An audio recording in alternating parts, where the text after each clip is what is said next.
The support kits, the Go kits, it will have a radio similar like this one, which is capable to do HF email, WinLink. The FLDG do not do email, do not have the form. And I'm going to stress this very strongly. WinLink have error correction. So if he give me a thumb drive with his list from the hospital, I am just going to transfer his data as he gave it to me with the name of the doctor, and now I am not adding or taking out anything out of the email. So you are protected because what you got, you send it by email to a peer-to-peer station or to a gateway who can be sent to the proper desk by electronic media, by the speed of light, by whoever have internet. Because we did have, after 2 weeks, internet into the DRO, the Stress Relief Operations Center from the Red Cross, or the GFO, the Army put his beautiful dishes of data that they put in Afghanistan or Iraq or whatever, and we were having internet. So inside the building, once we got the email, it was sent to the right desk by local intranet. If you get, and let me add more about it. If you ask me, hey, contact my daughter in Florida, I want an email. Perfect, type it up. I type it up, put it in the queue, get into the gateway, gone. Then it happens to be that within 5 minutes I got an answer. Tell mom I'm glad. But mom left. She's 10 miles away. She left to her house or to her friends where they're having a shelter. Because as a community, you may not be in your house anymore. Can I call you and tell you, hey, your daughter says that it's okay? I mean, that's exactly the problem. We have no communications. So inbound messages is very bad. Outbound, if you go out to a ham radio station, and this is another item that you need to do in your community, send the community messages by phone, by just talking, or by WinLink. If you send by email and then you connect back, you will receive a message immediately. There are stations that they are willingly volunteers worldwide to make phone calls for free. So this is important. The outbound is perfect. It will work. The inbound is more difficult. So we have a switching power supply. We have a antenna here, coax. So this station, we will set it up and stay there, and the new operator will come in and out, and you're not afraid that you're going to lose your station. Probably when you come back, the antenna is going to be better because he didn't want it to be in 1.5 SWR. He wanted it in 1-to-1, right? Right. Can you talk about 72 versus 73? The 73 is a beautiful instrument that I was talking with Glenn, that it have a few switches, but also the screen you need to touch like a piano. But this radio has a tuner. The 72, it needs an external tuner that is normally LDG, that works even better than the tuner, internal tuner of this radio, but it's water resistant. Oh yeah. So you're in somewhere that another strike of bad weather comes and get everything wet. This may die. You dry it with a towel, power up, and keep working. So that is that, and they took the 7200 out of production, and within 6 months they had a new year of it with improvement, but it's water resistant. The commercial water resistant 7200 costs $3,500. The 7200 costs $800. And I would love to have the commercial one. By the way, have much less switches that they work directly there. And by reading the manual, please read the manual.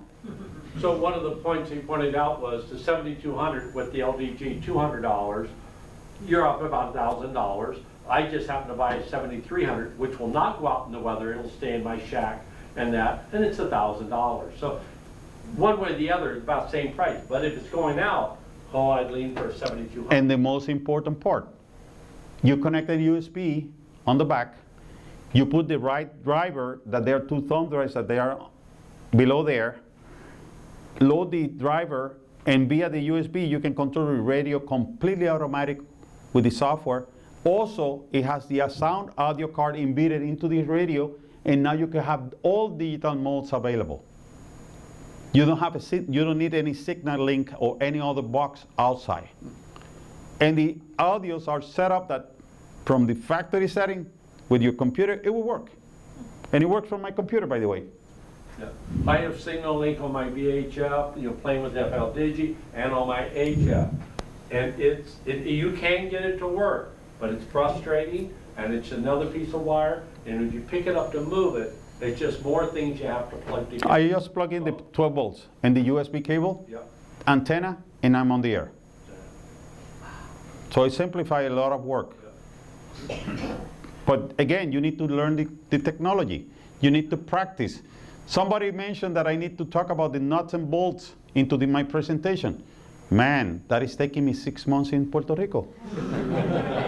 I cannot do it in 1.5 hours.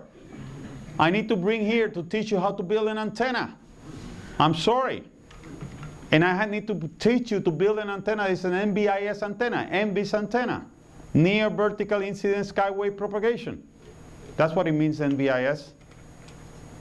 And you need to practice within yourself, within friends here.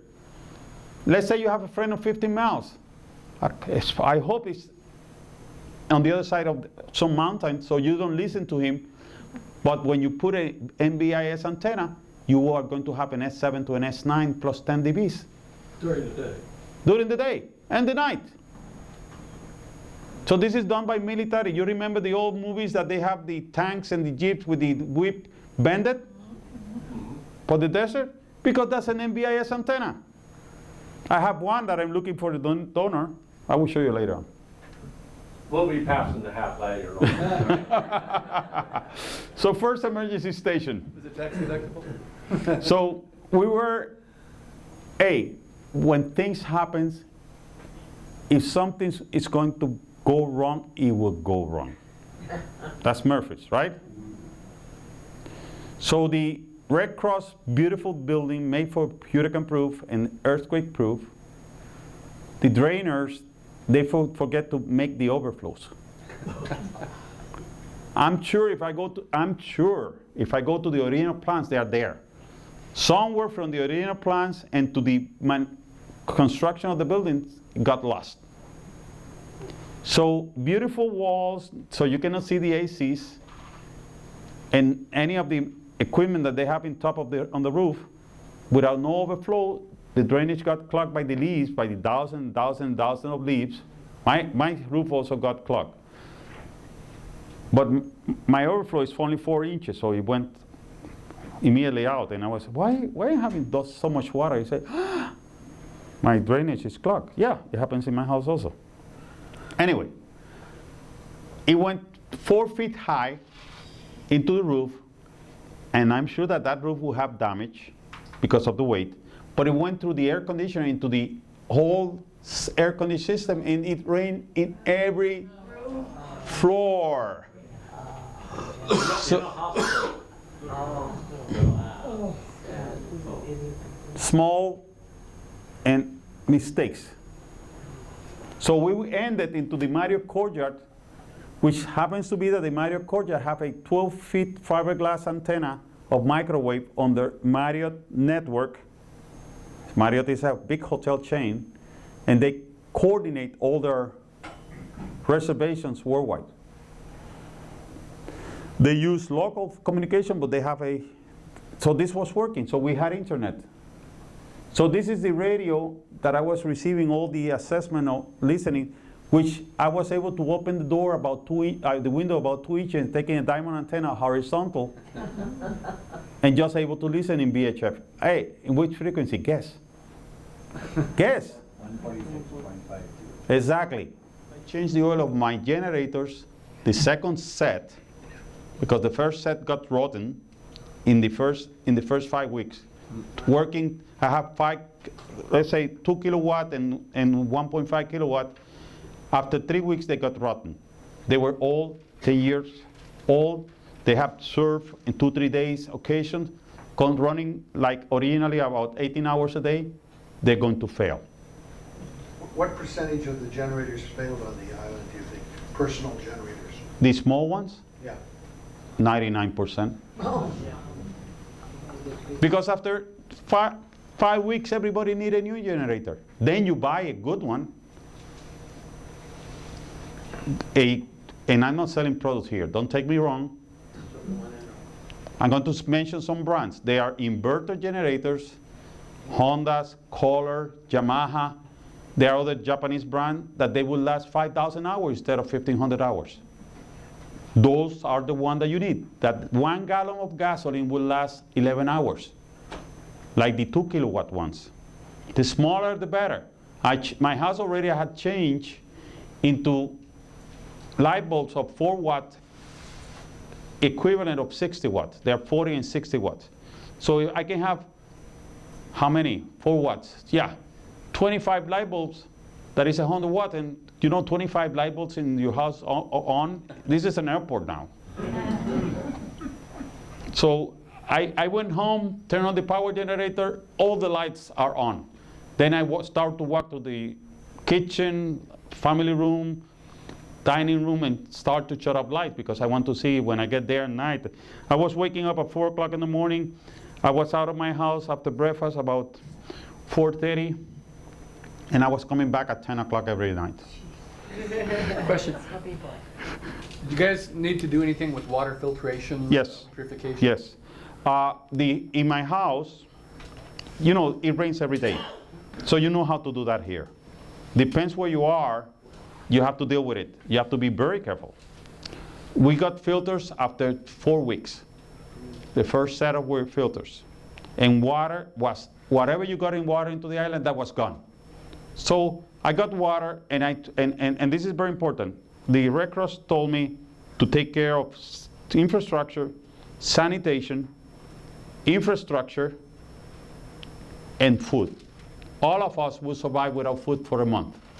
But we need water every day. Okay, and this is very well known. So infrastructure was, we put priority, electricity and water. Sanitation, important. Also for drinking. In my tank of my cistern, I put 8 ounces of chlorine, bleach, into the tank.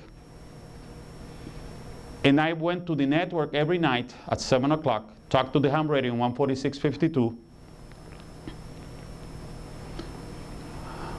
in this station, and talk to the people of the cities of ham radio, tell everybody in the community, get 1 gallon, put 2 to 3 ounces on the gallon, any water that you have, and clean your kitchen, your laundry, your bathroom, your bedroom, everything in the house.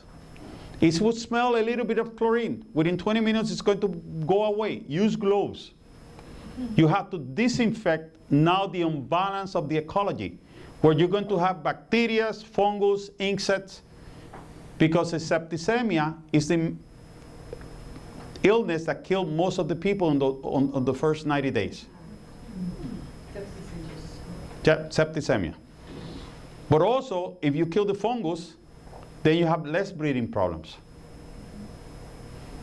And this is very important. Sanitation for the Red Cross is item number 1 into a disaster. And I told you the secret. If you have clean water, put 3 ounces. If you have no so clean water, double it. You have to smell chlorine a little bit. It's not that you put and I'm sure that you have enough chlorine in your house right now for working to any emergency. And people doesn't go to the supermarket for a bottle of chlorine. But tell your neighbors, work with them.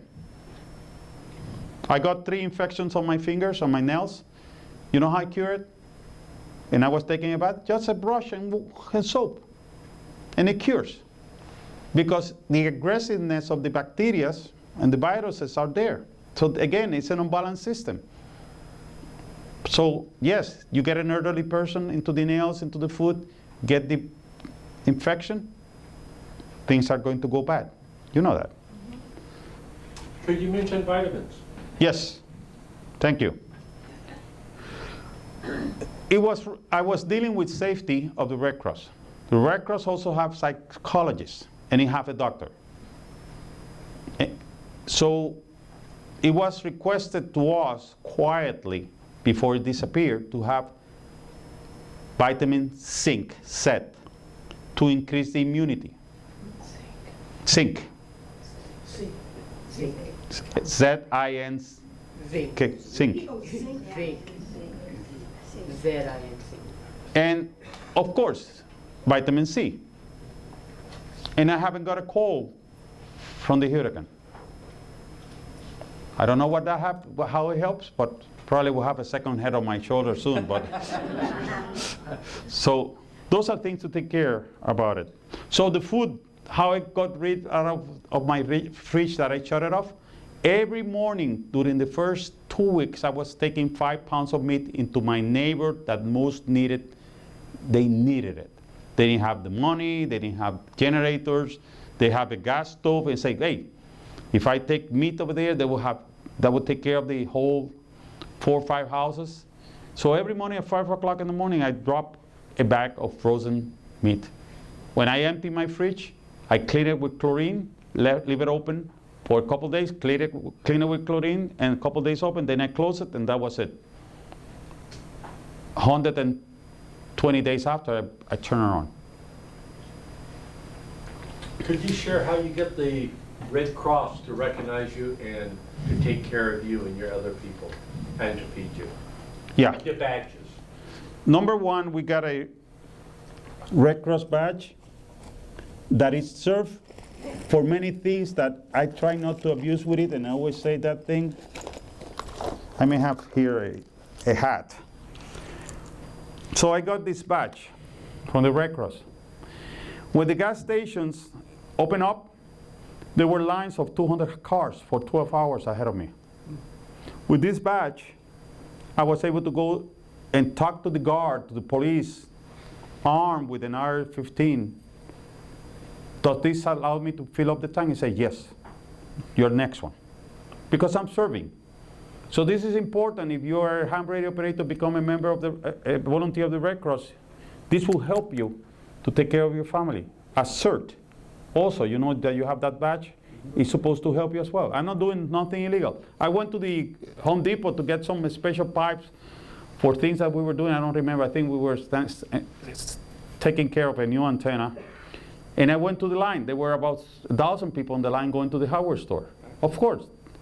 And I went to the supervisor taking care of the door. I say, does this serve me? Yes. But I turned back to the guys. Guys, I'm working with FEMA and Red Cross, and we need to fix some things urgently so we can serve you. Do you allow me to go first? And they say, please go in. Your service in Puerto Rico. I don't want to force it. Be careful. You politely, people will let you go as well.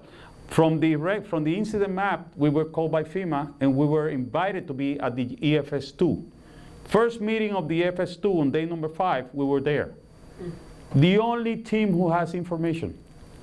They needed to cover the hospitals, and these are the next slide coming up. And we got a badge. And we were going inside the scenario of the real tactical work because our government was hurt and dislocated. And the emergency service was not able to deliver because they have no communications. Of course, the municipality, I take my hat off, because the mayor can call his friend and get the other people and start building up his team and then serve the general public. I mean, this is what mayors are for, right? So with the Red Cross, we got a force of 50 that actually arrived 22 operators with a Go kit, $2,000, food for 2 weeks, and the Red Cross provided to the volunteers food, shelter, and insurance, and already I talk about money. Because I was working in the Red Cross and I needed to learn all these things very fast.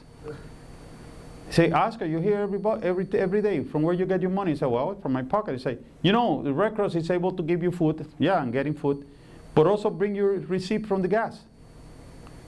So I find out, and I was authorized to give the receipt of the gas as a volunteer, $60, and I got $60 back per week. So instead of draining my money from my pocket that I didn't have, every week I was getting $60 back that I can reuse into the next, rolling it up into the next week. I don't want to be paid. But this is reimbursement. Okay? This is not that I'm getting a salary. And everybody understand here. But that helps to take over and extend the lifetime of the volunteers. By And- the way, that's not just a Jamaican story. That was the same story in Kauai. I went over and volunteered for 35 days. I was an electrician, and I got teamed up with the Salvation Army. So that it was Red Cross and Salvation Army. And they kind of divvy up who's going to do what. But it was the same experience. If you had the badge, if you had the color t-shirt, if you had the hat, and you were performing, you got treated good. And we did not have trouble by, quote, butting in line. People knew. We were the electricians that turned on the gas station. We didn't have trouble, nor did any of our people getting service. Nobody ever got hassled, but they were taken care of. They didn't worry about food, water, shelter. So it really does work. So the emphasis is to team up with somebody. Yeah. Yeah. These people, I used to send it into the island in teams of 2. Most of them, they were, 15 to 17, they were special forces. So I have to talk to them, you guys, be careful, you can be hurt. Please try not to kill anyone. That's going to be bad.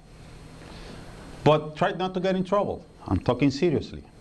You're taking a guy into an impact area with money, food, water, equipment that has a value.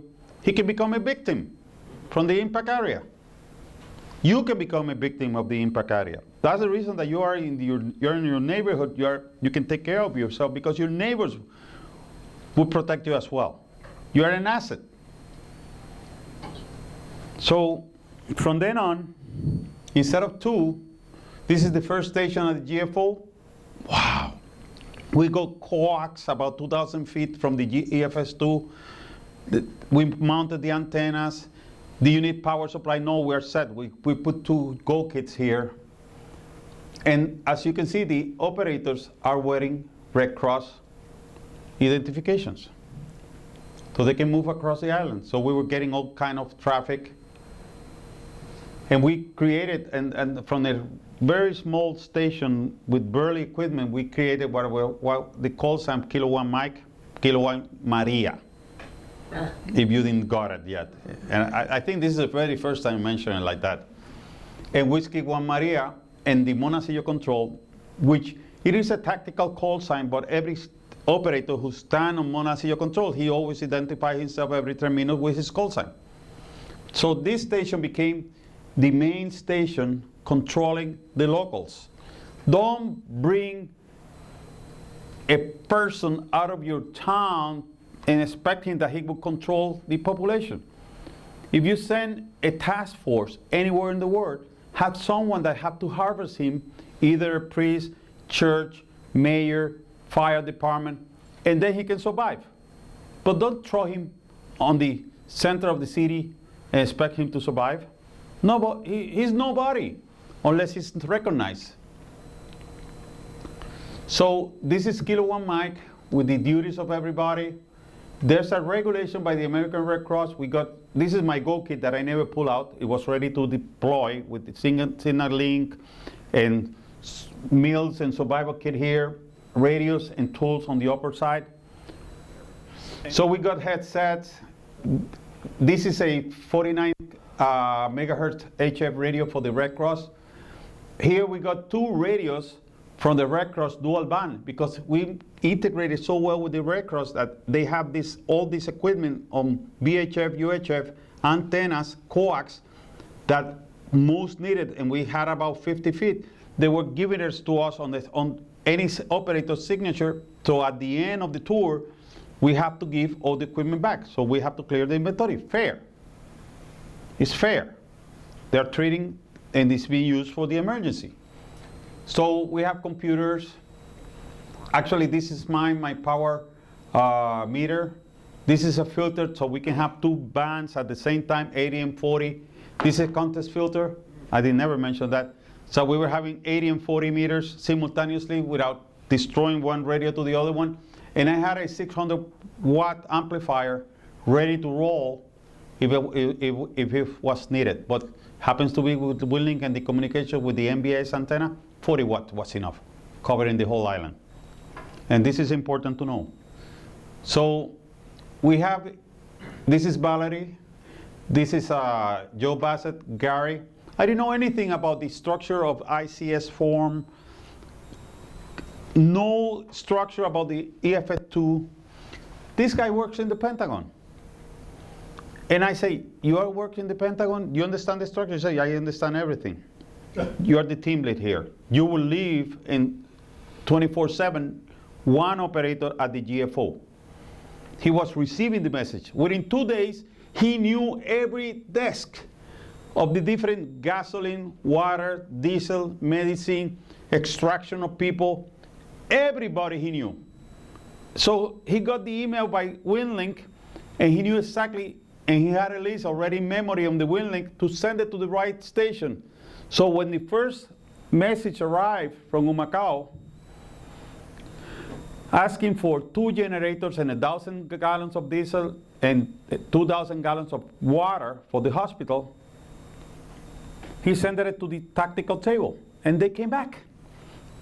Can you confirm this? This is real? And he say, okay. And I said, Gary, please call this station in Humacao and confirm the validity of this message. Within a minute or so, we got the validity of the message. We knew that it was real, but we had to follow the protocol.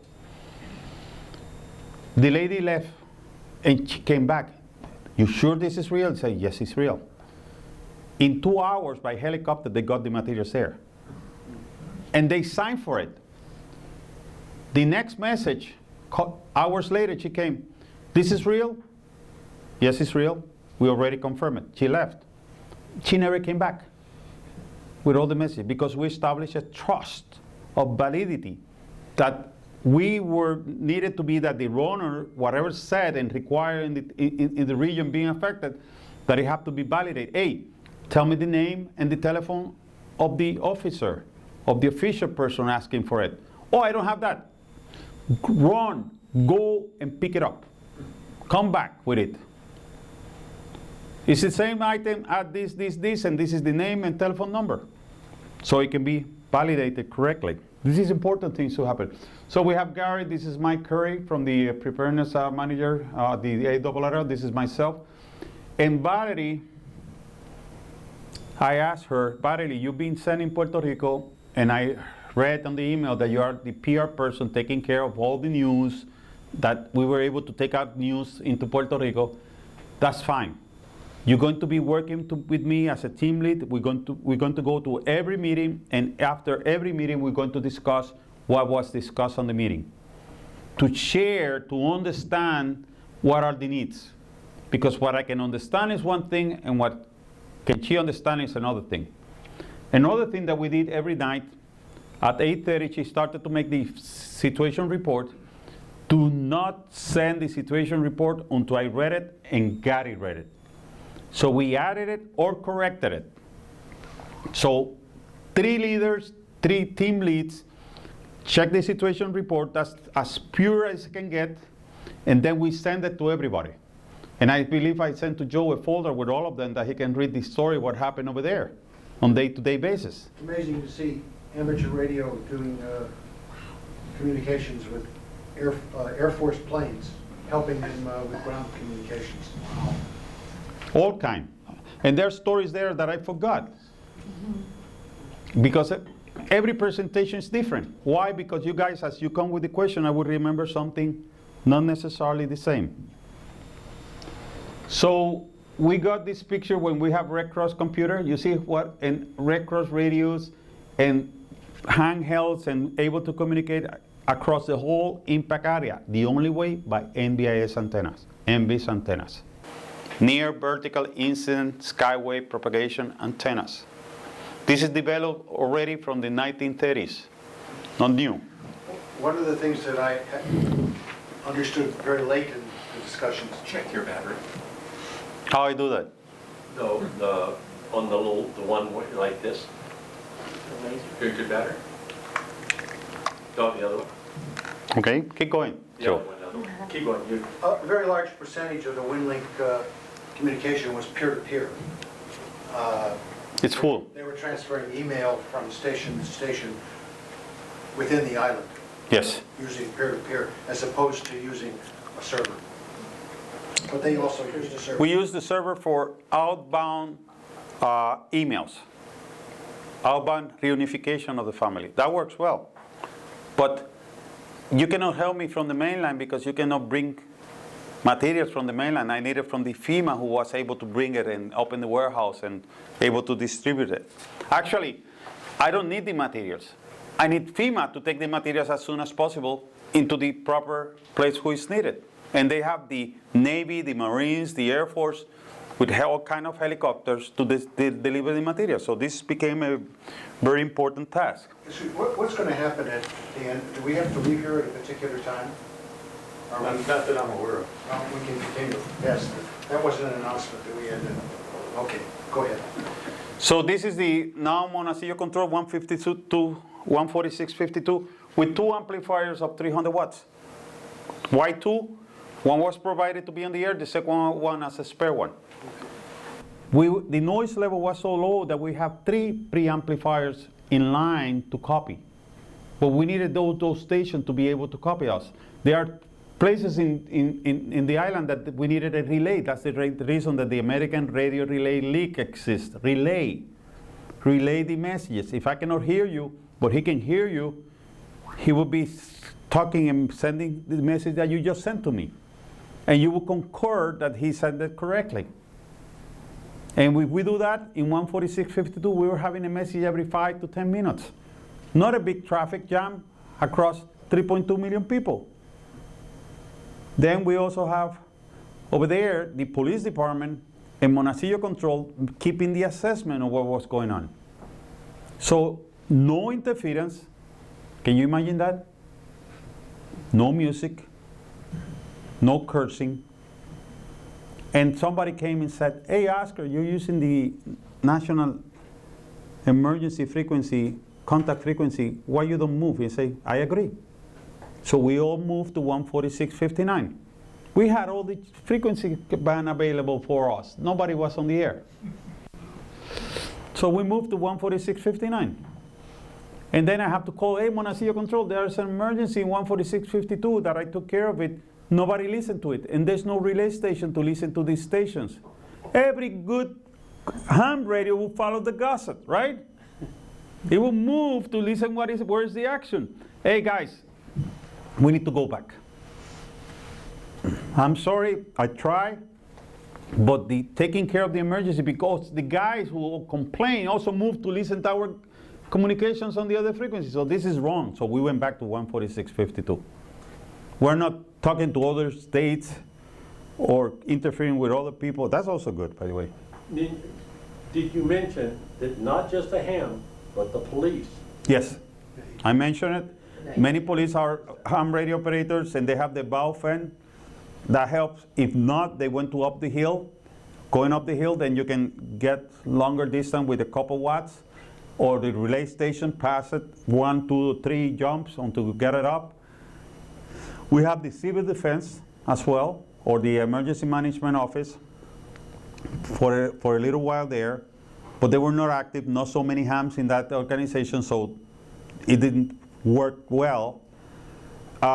But we were taking care of the hospital. We were requested to take care of the hospital. 11 of them in the list. I can show you that file.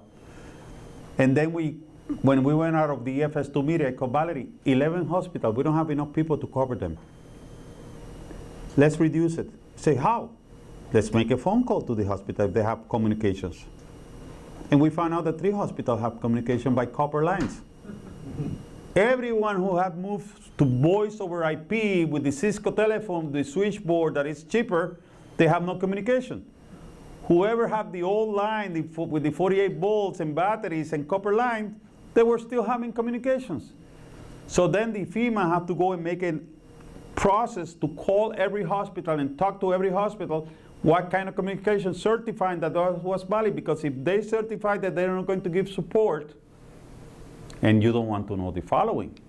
It was requested to the National Guard to bring their special radios of 20 and 500, 400 watts in HF to give communication to the hospital.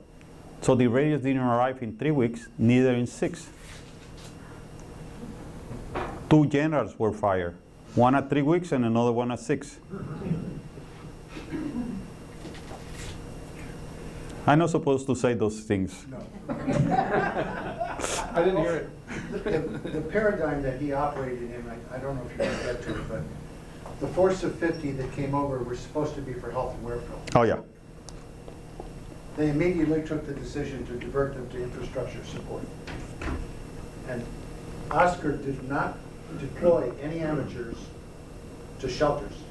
Everything went to infrastructure support. The power generation, firehouses, etc. It's really... And runners. And runners. Why that is important of any CB, any technician, anybody who has a radio. If he brings in vital information and get it to our stations, it will be delivered properly. And I asked today, how did the Red Cross handle communication with shelters? They were utilizing runners. And then we also added the 49 megahertz Red Cross emergency frequency national into the shelters, so about 20 miles we were able to cover it. The other ones was by runner. I'm sorry. We were dealing with more. There's an incident in the Red Cross. A lady came, hey, you have my operators. I need them for reunification. In churches, I say, I'm sorry, lady. We are doing more important things, saving lives, than that. She went and talked to the director of the distress relief director, Keith Abley. She never came back. I'm sorry. They knew what we were doing. We were sending the SIP report to them every day.